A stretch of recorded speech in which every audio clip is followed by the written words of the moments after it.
Hey guys, Sportshot here, and we're going to be getting into Krunker update 1.7.4 and 1.7.5, but before we do, you guys should definitely subscribe and hit that bell notification. Also, just a reminder, the finals and semifinals for SKT will be taking place at 9 p.m. EST. I will be streaming them. So yeah, you guys should definitely hit that bell notification if you haven't already, so you can get notified when the stream starts. Anyway, let's get right into it.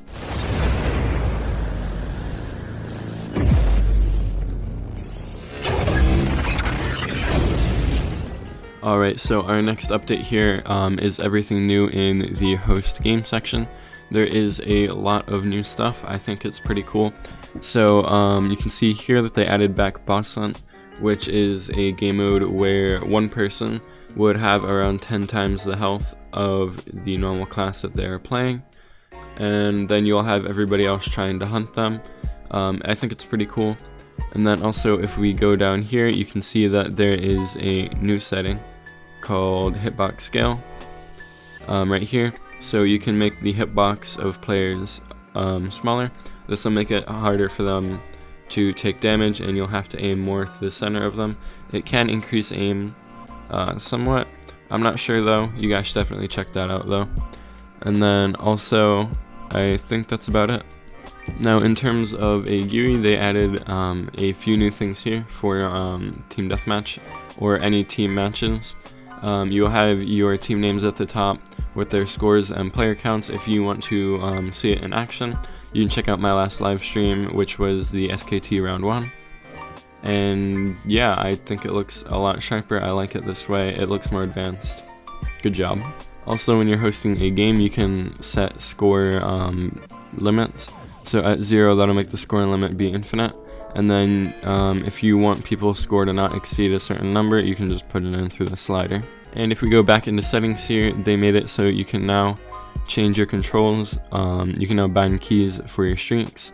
So maybe I want one of my streaks, or maybe I want all of my streaks to be 2, so I can launch them all at the same time. But I'm not gonna do that. But yeah, you can make them to anything you want. Maybe if you have macro keys, something like that. And then if you go back into settings here, they added a frame rate cap, so you can cap your frame rate at whatever you want. And I generally would just put it on VSync, but say I want my frames to only go up to 20 frames for some reason. Now I am stuck playing some really messy, whatever you want to call this, and then I can put it at like 210 and it'll run a lot smoother.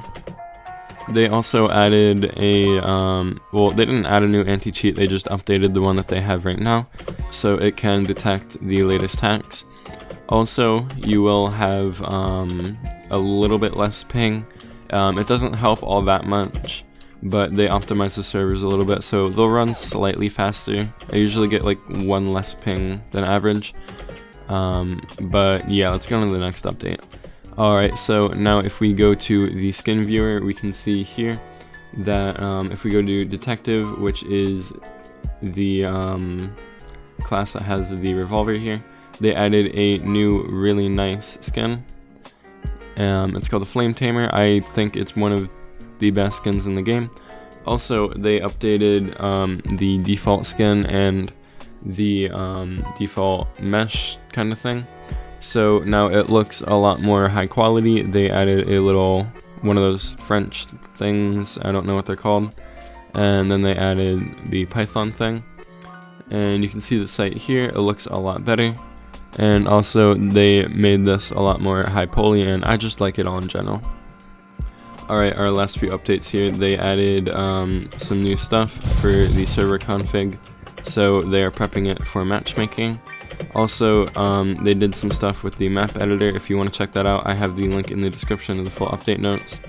And also, please remember to check out the SKT finals. I will be streaming that at 9 p.m. EST.